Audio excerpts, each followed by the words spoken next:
அனைவருக்கும் அன்பு மிகுந்த வணக்கம். செல்வராமாயணம் என்னும் 20,000 இலக்கண பாடல்களும் இலக்கிய சுவையும் கொண்ட புதிய ராமாயண காவியத்தை புனைய வைத்த என் இறைவன் ராமனை நன்றியுடன் வணங்கி வருகிறேன். செல்வராமாயணம் பருவம் 3 அயோத்தி பருவம், காலம் 8 பரதன் காலம். வசிட்டரின் மொழிகளை கேட்ட பரதன் துன்பமுடன் சத்துருக்கனை பார்த்தார். பாடல் 940.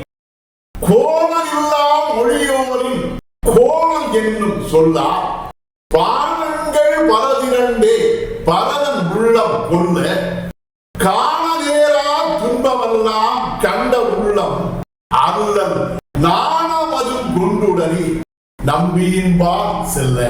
இதுவே 940வது பாடல். இந்த பாடலுக்கான விளக்கத்தை காண்போம். கோணமில்லா மொழியோரின் கோணம் என்னும் சொல்லார் என்ற முதல் வரிக்கான விளக்கம். கோணம் இல்லாத நேர்மை மிகுந்த வார்த்தைகளையே பேசக்கூடிய தன்மை கொண்டவராகிய வசிட்டர் போன்ற முனிவர்களுடைய கோணம் மிகுந்த சொல்லார்.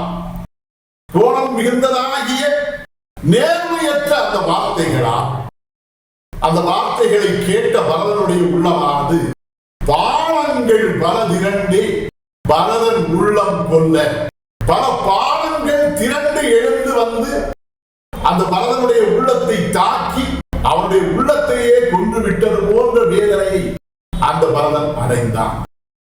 அதனால் காண நேரா துன்பமெல்லாம் கண்ட உள்ளம் அல்ல.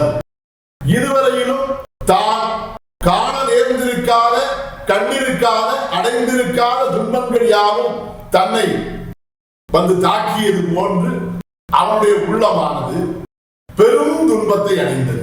அவ்வாறு பெரும் துன்பத்தை அடைந்த அந்த பரதனுடைய உள்ளமானது அல்லல் நாணமதும் கொண்டுடனே நம்பியின்பால் செல்ல. அல்லல் நாணம் என்கிற பெரும் துன்பத்தால் ஏற்படக்கூடிய நான் தன்னை தன்னுடைய உள்ளத்தை உணர்ந்து கொள்ளாமல், சரியாக புரிந்து கொள்ளாமல், நாடாளும் ஆசையும் இல்லாமல், இலவசமாக முடிசூட்டிக் கொள்ளும் எண்ணமும் இல்லாமல், தனக்கு கிடைத்திருக்கக்கூடிய அந்த நாடாளும் அந்த அதிகாரத்தை தன்னுடைய தமையராகிய ராமனுக்கு கொடுத்துவிட்டு அவன் பெற்றிருக்கக்கூடிய அந்த வனம் ஆளக்கூடிய அந்த வனவாசத்தை தான் ஏற்றுக்கொள்ள துணிந்து விட்ட அந்த பரதனுடைய மேன்மை மிகுந்த உள்ளத்தை புரிந்து கொள்ளாமல் இவ்வாறெல்லாம் பேசிவிட்டார்களே என்று எண்ணி துன்ப வேதனைப்பட்ட அந்த உள்ளமானது அல்லல் நாணம் என்கிற துன்ப நாணத்தை அடைந்து அந்த உள்ளமானது நம்பியின்பால் செல்ல தன்னுடைய தம்பியாகிய அந்த சத்துருக்கனுடைய உள்ளத்தை நோக்கி அந்த துன்ப வேதனை அடைந்த பரதனின் உள்ளம் பார்த்தது. இதுவே 940வது பாடலுக்கான விளக்கம். செல்வராமாயணத்தின் 941வது பாடல் மற்றும் அதன் விளக்கம் ஆகியவற்றை அடுத்த பகுதியில் காண்போம்.